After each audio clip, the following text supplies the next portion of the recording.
Hello and welcome to CloudFox Hub. हमारी Dynamo DB series चल रही है और इस सीरीज में राइट नाउ हम वो सभी ऑप्शंस एक्सप्लोर कर रहे हैं जो हमें मिलते हैं अपने टेबल के ऊपर क्लिक करने के बाद। इसमें से हमने कई ऑप्शंस को सीख लिए हैं। आज इस वीडियो में हम स्पेसिफिकली बात करने वाले हैं बैकअप्स के बारे में। आपको मालूम है बैकअप बहुत ही इंपॉर्टेंट पार्ट होता है कोई भी डेटा के लिए। तो हम अपने डायनामो डीबी टेबल का बैकअप कैसे ले सकते हैं, बैकअप के ऑप्शंस क्या है और हमें इन ऑप्शंस को कैसे यूज करना चाहिए, वो सब कुछ मैं बताने वाला हूं इस वीडियो में। So let's start.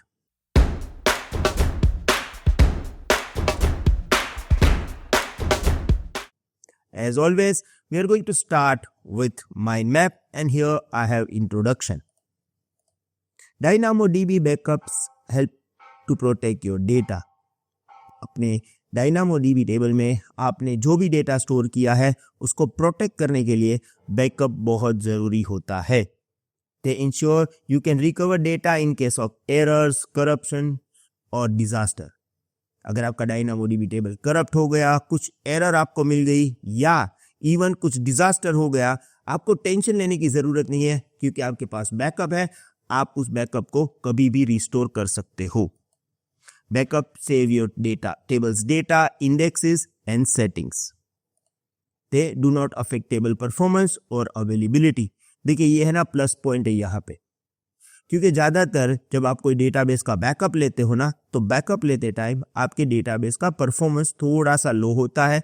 यहाँ पे ये नहीं होगा एंड ऑफ कोर्स आपकी अवेलेबिलिटी बहुत हाई हो जाएगी क्योंकि आपके पास बैकअप डेटा है। तो अगर कुछ प्रॉब्लम के कारण आपका टेबल करप्ट हो गया है, आप तुरंत उसको रिकवर कर सकते हो। अब डायनामोडीबी में जब आप बैकअप लेने जाओगे ना तो आपके पास दो ऑप्शंस हैं। जैसे अगर मैं यहाँ पे जाऊंगा तो देखिए एक है पॉइंट इन टाइम रिकवरी और एक है बैकअप। अब ये दोनों का अलग अलग यूज केस है और यही यूज केस आपको एक्चुअली समझना है क्योंकि ऑप्शंस दिए गए हैं ना, दो ऑप्शंस है। जब हमें ये बोला जाता है कि दो ऑप्शंस है, इसका मतलब ये हुआ कि दोनों का यूज केस अलग अलग है। क्योंकि अगर यूज केस अलग अलग नहीं होते तो वो दो ऑप्शंस ही क्यों देते, है ना। तो हमें उसका यूज केस अच्छी तरह से समझ में आए, इसीलिए ये लोग क्या करते हैं, इन दोनों के बीच का डिफरेंस पूछते हैं जिससे हमें एग्जैक्टली पता चले कि हाँ ये ऑप्शन जो है PITR ये काम करता है और ऑन डिमांड बैकअप ये काम करता है। और हमें ये भी समझना पड़ेगा कि भाई कौन से केस में आप कौन से ऑप्शंस को यूज करोगे। और इसीलिए मैंने क्या किया है, मैंने यहाँ पे ना एक 5 पॉइंट डिफरेंस बनाए हैं। इस 5 पॉइंट्स को समझ जाओगे आपको कोई दिक्कत होने वाला है नहीं। ओके, तो चलिए समझते हैं स्टेप बाय स्टेप। सबसे पहले point in time recovery backup trigger continuous automated process. देखो आपको क्या करना है ना, यहाँ पे जाके एडिट में जाके turn on point in time recovery और सेव द चेंजेस। अब मेरे डेटाबेस का यानी कि डायनामोडीबी टेबल का बैकअप स्टार्ट हो चुका है। अब ये कंटिन्यूअस बैकअप लेता रहेगा, मुझे कुछ नहीं करना है, राइट। दूसरा एक ऑप्शन है ऑन डिमांड। अब इसमें क्या होता है, आपको यहाँ पे क्रिएट बैकअप करके आप बैकअप जॉब स्टार्ट करोगे, राइट। तो ये आपके ऊपर है आपको कब स्टार्ट करना है। तो ये एक बार ऑन कर दिया, बाद में ये ऑटोमेटेड वे से काम करता है, ये मैन्युअल ट्रिगर होता है, right.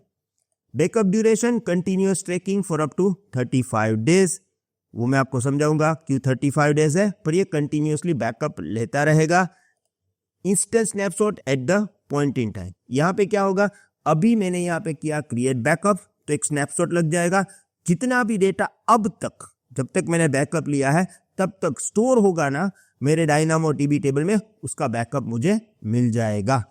Okay, data restore data at any second in the last 35 days. तो ये 35 डेज तक कंटिन्यूअस बैकअप लेता रहेगा और इसका रिटेंशन पीरियड भी 35 डेज है PITR बैकअप का, राइट। तो लास्ट 35 डेज तक कोई भी सेकंड का मुझे डेटा चाहिए मैं उसको रिस्टोर कर सकता हूं। यहाँ पे full table at the time of backup. तो सोचो आज मैंने बैकअप लिया, अभी बैकअप लिया, राइट। 2 दिन के बाद प्रॉब्लम हो चुका है, 2 दिन के बाद प्रॉब्लम हुआ, right.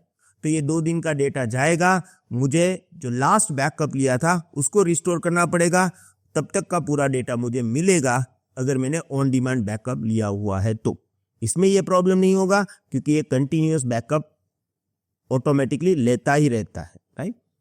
Use case disaster recovery, accidental changes. ये सॉरी यार, रुकावट के लिए खेद है। मैं जानता हूं कि आप ये वीडियो एंजॉय कर रहे थे, सडनली मैंने बीच में आके आपका पूरा मजा बिगाड़ दिया। पर क्या करूं, आपसे मिलना जरूरी जो था, क्योंकि वो सफर कहा जो अपनी मंजिल तक ना पहुंचे, और हमारी मंजिल है AWS सर्टिफिकेशन।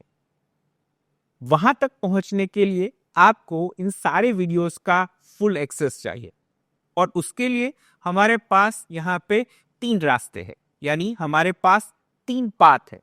पाथ नंबर 1 जो आप सिलेक्ट कर सकते हो, वहां पे हमने हर वो प्रीरिक्विजिट स्किल्स इंक्लूड की जो एक क्लाउड इंजीनियर को चाहिए।